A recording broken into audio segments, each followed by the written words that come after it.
We're joined by our third-place finisher today in the Pennsylvania 400, Martin Truex Jr., driving the number 56 Napa Auto Parts Toyota. Martin, you talk about the race today.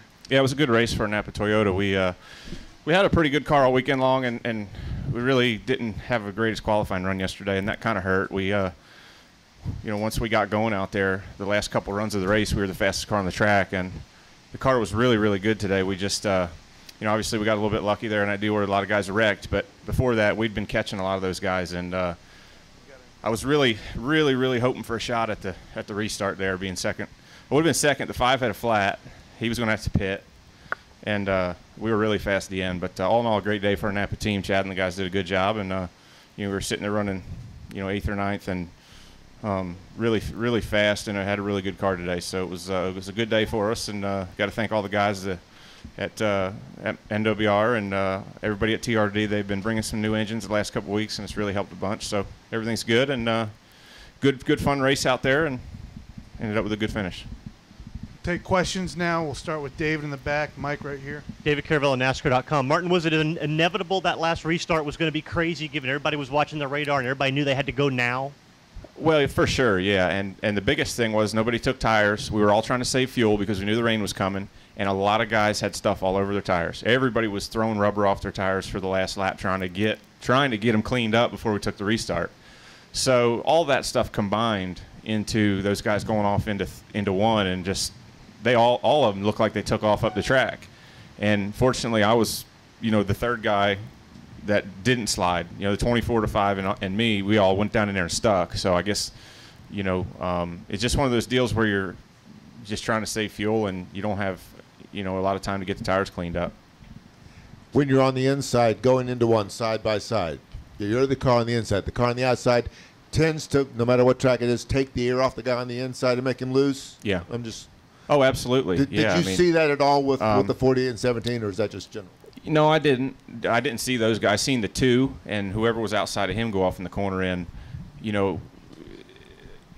those guys that went in on the bottom slid up, and then they got loose because they got up against the guy on the outside. So it's just one of them deals where it looked to me like all 4 or 5, all the guys in front of me went down in there and just slid. And whether they crashed or not, I felt like we were going to go by a bunch of them just because they were just drifting. You could see the stuff flying off their tires, and they were just along for the ride. So, we were in a fortunate position. Nate Ryan, USA Today. Martin, in a parallel universe, if there's no rain, does the 48 run away with this, much like at Indy? It seemed like you had the dominant car. I don't know. I mean, like I said there, we had those last 2 or 3 green flag runs. We were as fast as anyone. It's just one of those deals where we didn't qualify as good as we wanted to.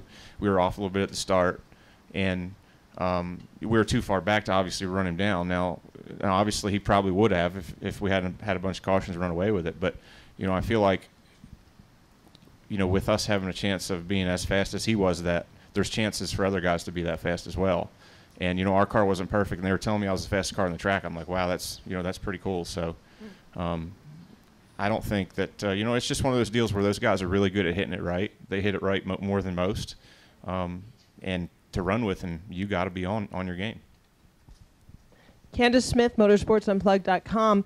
Martin, I'm wondering what your plan is for attacking Watkins Glen next week, and how the team feels about the road course racing.